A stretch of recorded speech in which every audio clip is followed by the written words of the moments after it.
scrolls, but he talked about the Philadelphia experiment that was done in 1943 AD, just to kind of give people an understanding, right?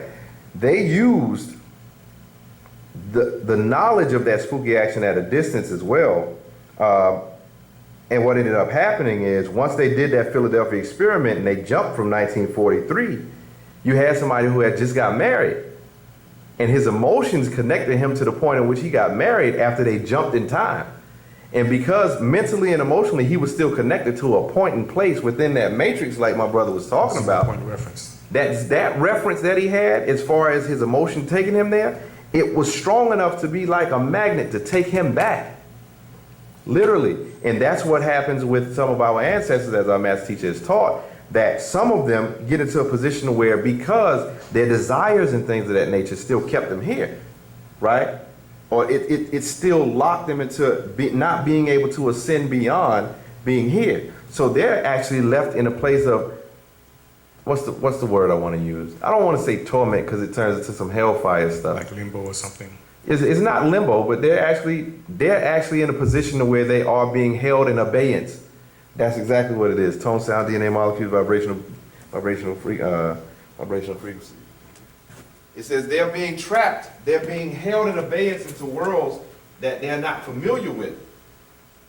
So that's why he explained to us, being that he incarnated in this day and time to give us Wu-nuwaup, it becomes our job to get all of this, because in doing that, we'll then be freeing the ones that are, as of this moment, still being held down. And those beings are being used as the evil or the disagreeable voices that are connected to us. As we say, we're connected and we have that 30 spirits, around you. You're the center of your family universe. And they need to be fed. And exactly, because you have other beings who are, because they were non-ether beings, you have beings that don't have the ability to raise themselves higher, but they can use those beings who are still attracted to six ether force, or their desires and things of that nature kept them there, their habits or whatever else. And he said the way that you will be able to know the difference is that your agreeable ones, they're the ones that will not guide you wrong. They're only focused on making sure that they assist you and guide you towards what's best for you. So you have to be able to get to the point of knowing the difference. So therefore we have practices as he's given us, like when you look into Taraq, called concentration, and relaxation, Tarq, and tatmal, meditation, so that we'll be able to remember that we are that central point, and we have to remember our own one voice. And then he asked another question as a part of that too. See, for the people who ask, can you remember what somebody says to you? He also asked in that particular question, why would they care about what's going on with us? Right? Like I said, that's kind of deep, because why would you care about what happens to your children? Wouldn't you do anything and everything within your power to make sure that your children had everything? Exactly. As a parent, that's what we do. We are connected. So if they cared for you on this particular realm, is that care going to change because now they've left that particular physical body? No. It can't. So that's what it is. And then, as the master teacher explained, so that we can get back to that main thing, the reality still is we're still parts of that one. So they are still us and we are still them. So we're looked at as one. So yeah, of course, they are carried within you. You got them right there. And you know that they exist because when you touch yourself, you exist, so therefore they exist. And therefore, everything that they ever learn is called genetic memory. Cellular memory is what you hear people say, right? Whatever they experience is right there within you. Like our master teacher taught us, this doctrine, being that this was already ours, this isn't stuff that we're learning that's new. He said, now we're remembering. And then that's when when you have that DNA explosion or implosion, like what the brother mentioned, that's resonance, because it resonates in you. Then you say, oh, I knew that. It was already there in order for you to get that feeling. You see what I'm saying? So think about that. It was already there, and he's the one who knows the formula as to how to activate what's already there. And he's been taking all this time to help to activate it, up to this point. So, I mean, people can decide to bear witness to their ancestors, or they can take a blind leap of faith and go off and try to jump off in some Jesus. Me, I choose my ancestors because I know they exist. Me too. All right. His other question. I'll let this be the last one before I pass it over to the All brother. right. All right. His other question is, can you break down or explain the Pt.3 death after and the ethereal planes? If my computer don't die first, I'll speak to it. I can't say I'll explain it. First thing I'll say is, if you have heard it, go listen to it again. Because I was listening to it the other day. And I had to listen to it again too. I've listened to it probably like 3 times. Go on YouTube, Taraq channel, Death After and Ethereal Planes.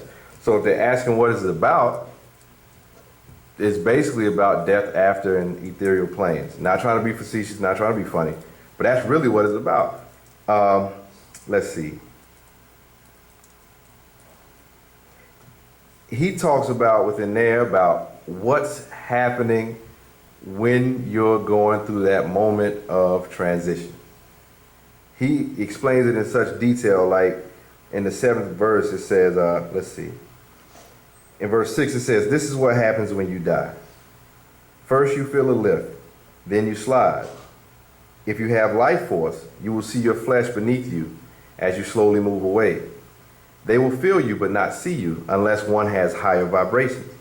They may know about or not know. They may see you as ethereal gas but can't speak to you. That is, they cannot hear you. That's because some is in another form of energy. Then you begin to feel a drawing or pulling feeling. Next, you have the choice for the moment. Once you decide to move on or stay, you realize that you've taken change of your form to either an ethereal body with no pain, no needs, no dislikes or regrets, just love, no heat, no cold, no wants, no needs, no desires at this stage. And this is good for the question, the last question too, right? It says that will change after 60 days. You have 30 days to visit loved ones, to watch over them. 60 days for your rebirth in your new ethereal body. Buy it, 7 ether, 8 ether, 9 ether. And if your life has been poisoned by lust, drugs, and other intoxicants, evils, murders, envies, there's completely another process for who have lost souls, of which I will not speak, but I will say, you don't wish it on anyone of any race. And I'll let that leave right there. All right. Cool. So basically, he goes in on this one right here, and that's just talking about the death aspect of it. But once again, everything goes back to tones. Everything goes back to tones. And I'll read this before I pass the class over. I'll see if I can link that video on this video. So Oh you yeah, can watch it. that particular video, man, yeah. And this is another thing, because this goes back into those 30 spirits, and also just dealing with 6 ether as a whole. This goes back to why it's so important for us to learn our language and make sure that we utilize our language, utilizing our tones. Right? We talked about this all the way from the first questions, talking about how in using those other languages, it traps our thoughts, or what we say in our language, fakarat, thoughts, right? It stops the way that you think and the way that you hear what you hear. Because as we've been taught, going back to tone, sound, DNA, molecules, vibrational frequencies, we have messages that are being sent from our ancestors. Our ancestors from all different areas within this universe, onto dual verse, triverse, multiverse, we have energy messages being sent. Sound travels in waves, light travels in waves. These are conscious waves, right? But what happens is, if those waves are on a lower frequency than the frequency that you are supposed to be attuned to, or any of us are supposed to be attuned to, the only thing it can do for you is harm you. Because if you're at the highest point, right, and you have a lower vibration coming at you, the only thing that it can do is harm you. It can't take you any higher. You're at the highest point, right? But we've been pulled down. The master teacher explained it like this. He said it's like if you had the dimensional shift. he was talking about how basically how we've been slowed down to the point to where it's like a record player. If you're trying to run a 33 and a half on a 45, it's going to run differently. And that's what's happening with us now. We have to be recalibrated because our DNA has been junked out so much. We've slowed down. That's why we sit up here and say things like, man, I can't. My daddy told me one time, he said, man, I look at the sun and I look at these planets. I just can't imagine how God did it, you know? Don't laugh at my daddy too hard now. But he said it to me and I said, Dad, I said, it's so funny because when you say that, the word you say you can't imagine. Within that word imagine, the first thing you have is image. I said the only reason why it's difficult for you to be able to imagine how those things could be created is because you haven't been given enough images to be able to put it together in your own mind. True. You know what I'm saying? And our master teacher has given us more than enough for us to be able to say, look at what we understand, and we're working towards overstanding. Let's not get it twisted. We use words. We say overstand. The master teacher taught us when it came to language, and that's why language is important. When you say fahum, right? That's understanding. That's denoting academics. That's saying, yeah, you read it. But then when you get the tahum, right? That means that you now have taken this particular thing in, and now you actually are standing on it because it's applied knowledge. Now, this is what you do. That's what overstanding really is. Like the master said, you know, you need to get an overstanding while people are still standing under. He said, come up here. You see? So let me read this. Learn to speak Wu-nuwaupu. This is verse 52 inside the Prism. Learn to speak Wu-nuwaupu in your own tones and words. It is based on optical manifestation of sonic energy and blocks out all interferences of demonic tones. It's about vocalization and visualization, which equals manifestation. So sound is carried as waves of consciousness. So like I said, just be mindful of what he's given thus far. If it wasn't extremely important, they wouldn't have gone as far as they've gone to stop them or try to stop them. So that's how another piece of experience, evidence, and reason so that we can know, number one, you know, that's how I see it.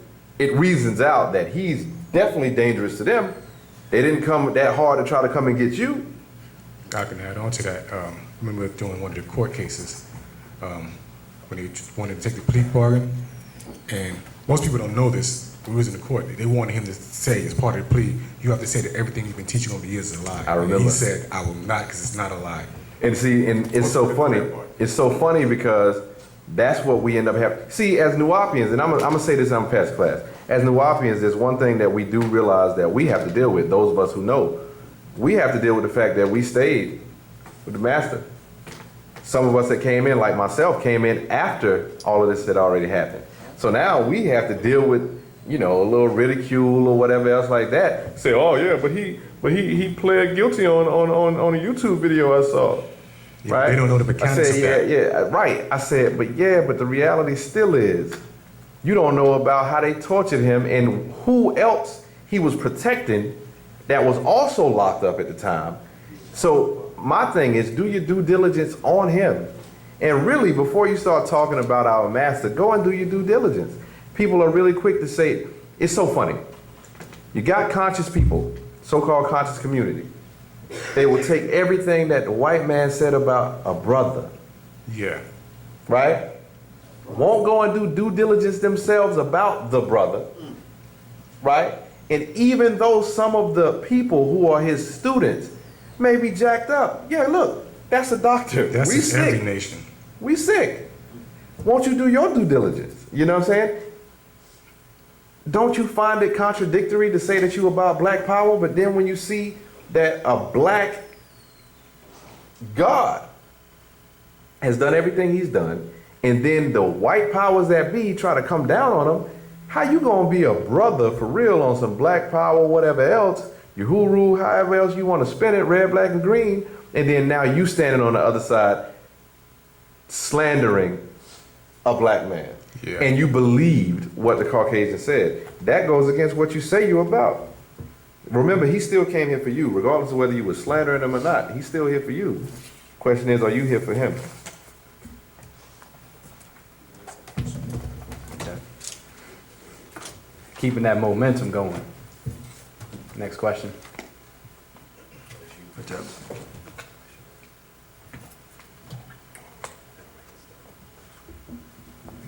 What is the difference between speaking in tones and speaking in rhythm? You know, there were the name Muhammad is speaking rhythm and Ahmad is speaking in tones. What's the difference? You said speaking in tones and speaking in rhythm? Speaking in tone. I remember Okay. some of the earlier doctrines. You said speaking in tongues. I'm about to say. Well, I don't think you're ready for me to crip dance up here. You know? I ain't- thought he said it too. yeah. But okay, speaking in tones and speaking in rhythm. Part of that was related to pages 94, 95, 96 of my brother, the extraterrestrial. Okay. This brother, not only does he study, see, I'm not going to put your name out there, but not only does he study, he takes notes and then come back with questions that make us think. Excuse me. You said coming out of page 95. 94 94. through 95, and I think there's some on 96 that's related to it.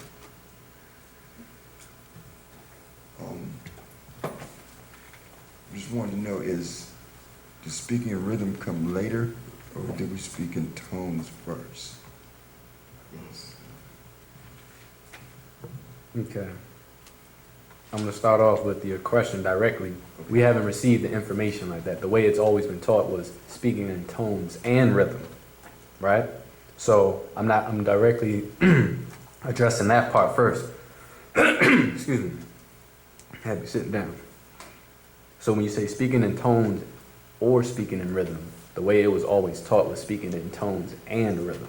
Now, on the second part of your question, what comes first, tones or rhythm? That's quite interesting. There's a scroll that was put out in 1999, or I want to say 2000. It's called The Sacred Wisdom of Tahuti. Have you read that? Yes. It's the one that has the Hermetic axioms in it. Exactly. Okay. And a lot of those axioms, they apply to the question in which you're asking, because when you're saying tones, that's vibration.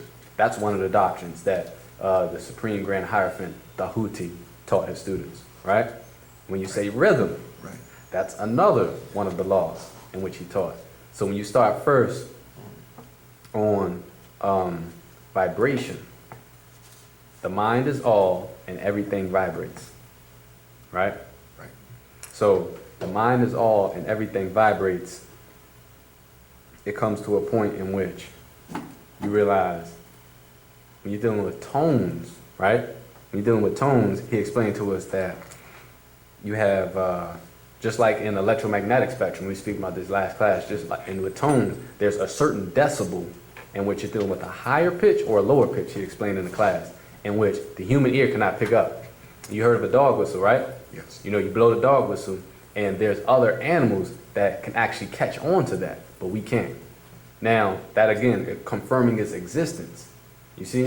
So just like with light and sound, as a brother was saying, when you're dealing with your ancestors and they translate, they are no longer vibrating. Their tone is not directly on this physical abode anymore. You see? They're vibrating on a higher level. You follow me? But again, for that, we're gonna have to get more information on that tone and rhythm. But that's a very good question. Okay. We're gonna do our best to get that back to you next week. Okay. I just remember some of the older Mhm. doctrine, like sometimes he would give names. I could say, okay, maybe the Prophet Muhammad. He would say, well, it said in rhythm, it said Muhammad. In tone, it said Ahmad. or Right, something like right. that. I remember what you're saying. I remember where you're coming from. And then there are other names too. I just don't recall. But, okay. Any other question you might have? Sure. Okay. Locked and loaded right there. Yeah, I heard this thing about certain songs that are hits, and they usually say that the beat in the song is usually some variation on the heartbeat. But usually hit songs, you really analyze it, that the beat is, is related to the heartbeat. Either, it might be excited or slower than heartbeat and things. I think I've noticed that in some songs, but why is it that the Mukasu is so out of touch with that? Is there something wrong with their heart? So, You said why they're out of touch? well, usually, you hear the cliche that Mukasu has no rhythm, or they can't relate to music, or something like that. Okay. Yeah, that goes back to, again, vibration. They have no rhythm because they have no soul. You follow? Okay. That's that recent movie came out, James Brown, talking about him, and you talking about soul music. They could not understand what he was doing when he was moving way before Michael Jackson. See, my generation, that's all we know, you see. But James Brown, he was breaking it down on sounds and vibrations back then, hitting certain notes. You'd be like, is that singing? What was that right there? But again, it goes to show you that the type of dances that he had, like if you throw on any James Brown song, you can't help but to tap your feet, you see? And that's what our master teacher was saying, how today, one most, I think 2 or 3 weeks ago, he was explaining about how the Mukasu is going after our children again. He said the way they're going after our children is 1, music, 2, food. And he was saying with the music and how it relates to dance, I have this quote right quick. In actual fact, 18. See, it just seems like this is just a vibratory doctrine right now. That's all we're talking about is tones and sounds. But back to actual fact 18, in verse 65, they claim they received the Holy Ghost or Spirit, but that would be recorded in their own Bible as a comforting spirit, a comforter. Not uncomforting as to what become an eyewitness to. In this way, religions, as in music, retains their members within the same genetic core, yet not the same genetic code. That's the cliche of, everybody going to the club Saturday night, right? And then going to church Sunday morning, It's not just because, all right, I got to repent from all my sins, because church is too boring for that, you see? It's, I just got my fix, at the club. Now I want to finish it out, because when that bass drummer get on and them organs get to playing, I get the same feeling that I had last night at the club. You see? Now I'm gonna keep going, but think on that. For example, you love music created by your own race. You feel it. Who ever been in a Catholic church before? You see? Okay, so he's been traumatized as well. So he can relate to me when I say, when you come up there, you think that Count Dracula about to walk up on you, for real. Right. I'm saying, you be looking this way and this way. They talking about close your eyes. You like, I'm leaving one eye open, because it's just, it's like a horror movie. Just, I mean, you thinking like, compared to our style, it's religion. But as our master teacher said, take the music out of the black church. It'd be boring as a mother. It'd be boring, because that shows that we have soul. So as our master teacher said, that's why us of African descent, Panagaru, we put the soul in everything. When we went through the school of Islam, Islam is extremely strict religion. But what do as Ansar Allah? We were still singing. We were still chanting. You see? Even when we called the Adhan, it was done with soul. And people looked and said, hold on, you're not allowed to say it like that. Says who? Says who? You follow? You're not allowed to dance. Why not? We as Africans, we dance. That's what we do. You see, so we always brought the soul into whatever religion we were in. Back to 69. It's called soul music, but Caucasians call their music what? Hard rock, heavy metal, not soul music or rhythm and blues. We vibrate on different modes, literally. If you find yourself liking their mode of non-rhythm, you are losing your soul to them. Reject it right off. Stop listening to it. turn it off, or you open your way for their evil disembodied forces to discomfort you forever. Now, it's good to make note that what they call in rock and roll is really merged in with rap today. What they call rap today, or hip hop, whatever name they want to use, it's so similar to rock and roll that if you listen to the beat, like you were just saying, the heartbeat, if you just listen to the opening, you can't even tell. You gotta wait to see that the man come on and spit his bars, you know, because they're coming out with songs like Party Like a Rock Star, you know, and you're thinking like, okay, back in the day, that was them. They all did the rock and roll. We had all the basses. They was all about treble, right? You see, but now you see these certain particular so-called images, or as you said, those one hits, those people that was popular, they'll take your Jay-Z and then they'll converge him with the Lenny Kravitz and give a couple duets like that. You see, they'll take a Lil Wayne and then him come out with his own rock and roll album, because if that's what the children, back to the children, are listening to, that's all they're going to follow. You know, always go back to the quote. I mean, my man said it out of his own mouth. It wasn't me. Several times, R. Kelly used to be like, what? I'm the Pied Piper of R&B. Didn't he say that? Yep. Yeah, I heard it. I heard the songs. I ain't gonna lie. And you research and you know who the Pied Piper is. He's the one that always played the flute and caused all the children to follow him into the forest and took all the children with him. So they're admitting, they already know what they're doing, you see? They know that the children are going to listen to the music, and you go into a reference in Are There Black Devil Scroll. That's when he explained that constant beat. You see, repetition is key to obtaining the soul. And that's why all this music that we're calling music, he said, it's not really music. He said, because we haven't heard natural music in not hundreds of years. He said it's been thousands of years since we've heard natural music. You see, because you're talking about a point in time that if you're talking about wind instruments, you're talking about bass, any type of instrument that's played, it's all done in synthetic form.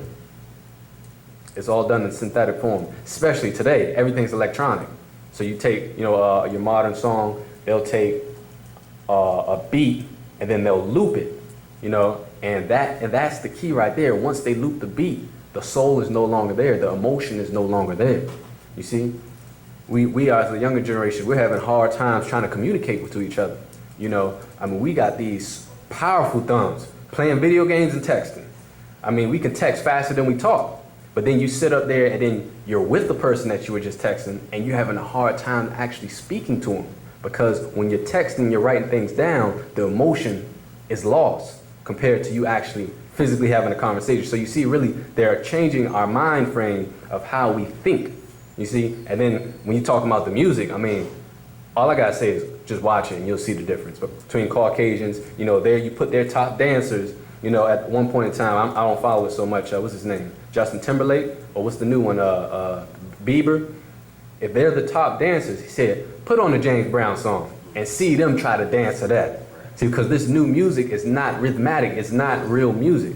Put on some real soul music and see them try to hit the same beats. You see what I'm saying? So that's what he said on that. But again, it's all about knowing your tones and what to vibrate on.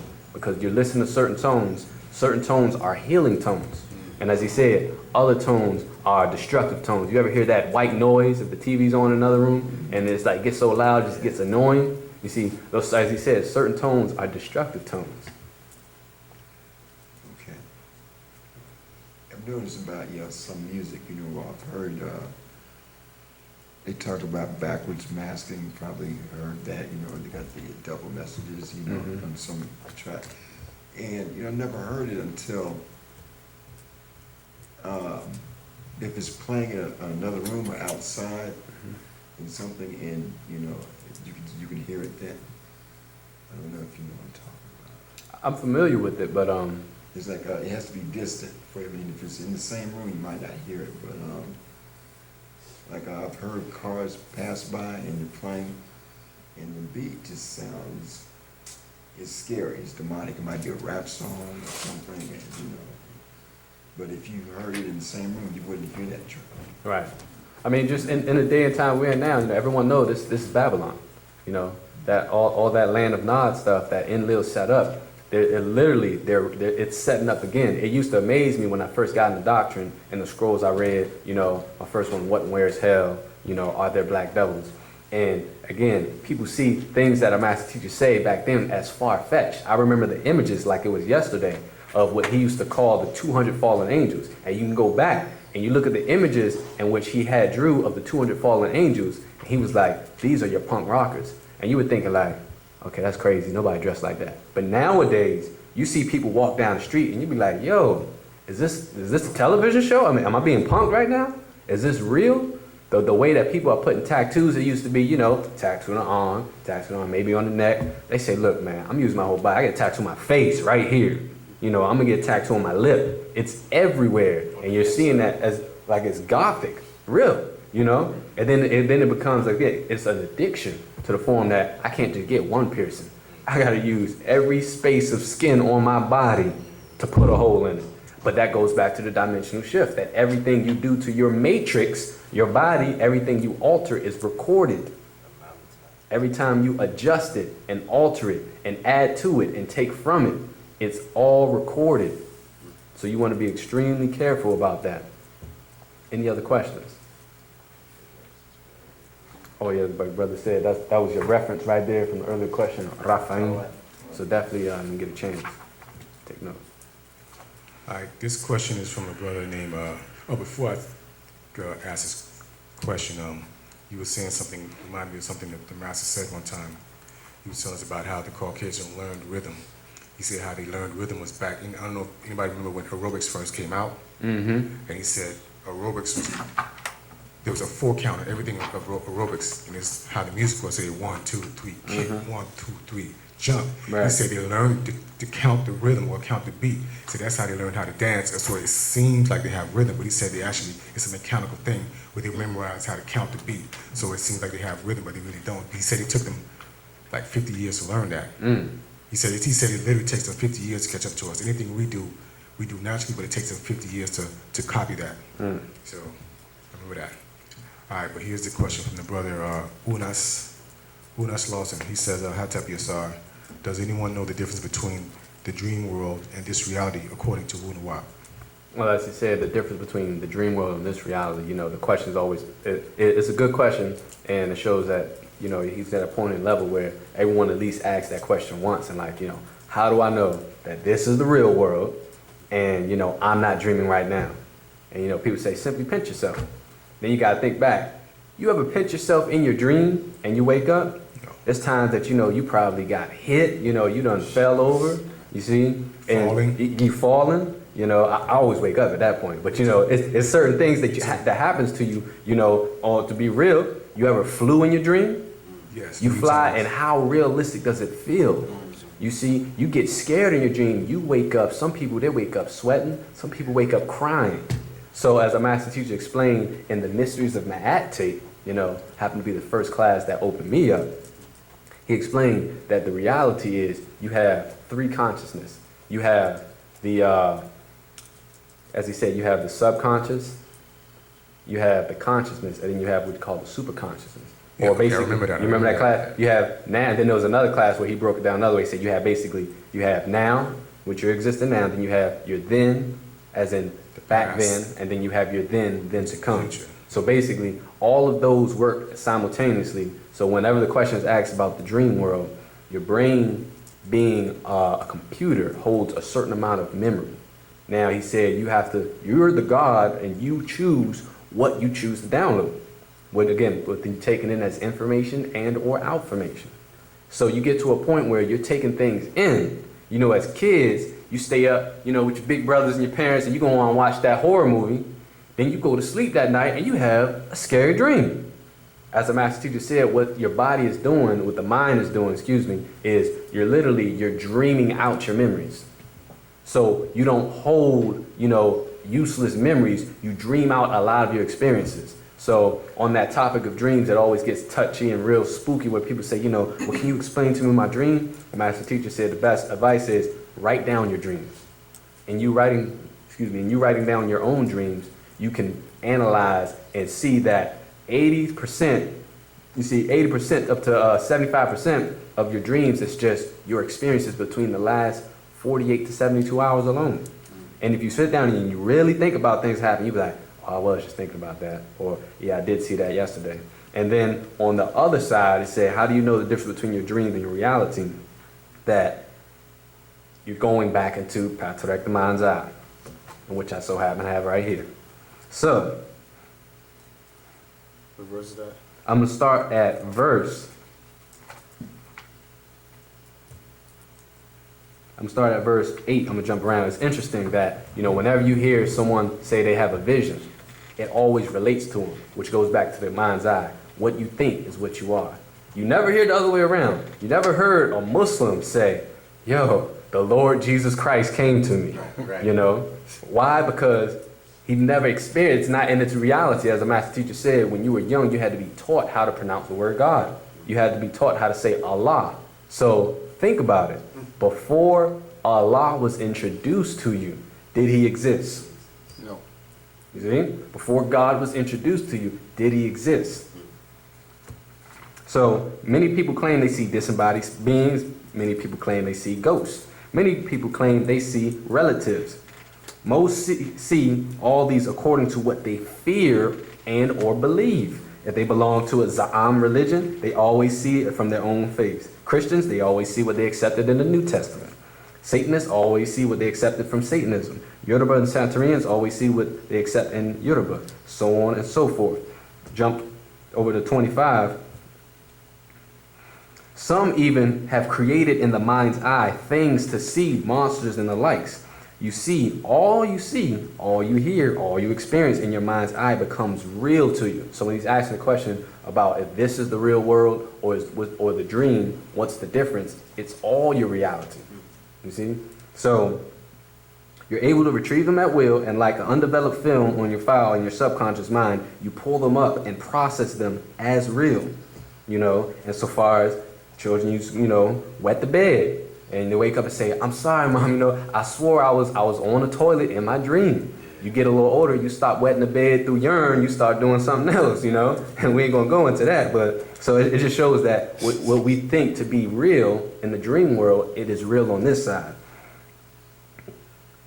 Which goes back to the question, I just had to bring that up. It goes back to the question last week when someone was asking that about the ancestors and existing on another state of dimension.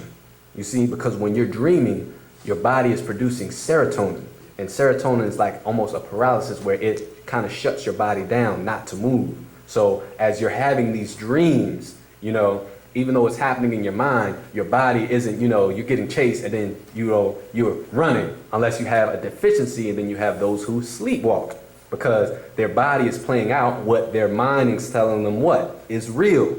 And there's instances where husbands and or wives have killed their spouse because they were dreaming that they were being attacked.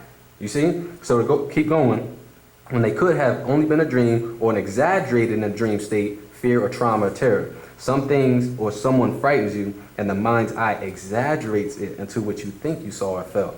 So I'm gonna pause here and go back to that class, the mysteries of the act, as a master teacher was saying. Another good suggestion is work on psychic self-defense. In psychic self-defense, there's a ways that, back in the day with the Native Americans and the chiefs used to, when they went and they had those peace pipe ceremonies and they went on those trips, they were always saying, okay, you're about to fight, you're about to encourage a lot of demons, or you're going to have a lot of resistance. And those would be those fears that pop up in your head. Whatever, oh, I'm afraid of snakes. And then as soon as you say you're afraid of it, and you already know in your dream, as soon as you turn that corner, don't be a snake, boom, a snake, because that's what you thought of. So when you get to that point where you're always facing all your fears and you're getting over those things, that goes back to studying yourself. You're doing that when you're unconscious, and then when you're conscious, it's the same thing. It goes back to those voices that's talking to you, not just yours. We have at least 30. You see, 30 that affects us directly, and then depending on how many more you mix in with when you're walking around and, you mix in with a particular individual, you see, and it's not always genetically. That's the interesting thing. He said, as human beings, not just as computers, but we're all rhythmatic. The brother, he mentioned the word sympathetic resonance. You see? And it's funny that it's sympathy, right? I just meet a brother and we walking down the street and we talking and you know, he started telling me his story. And then it's funny, what always happens is we relate. You see? Oh, where you from? Such and such. Oh, that's where I'm from. Where you go to school? Okay, I ain't go to school there. What do you like? Oh, that's what I like.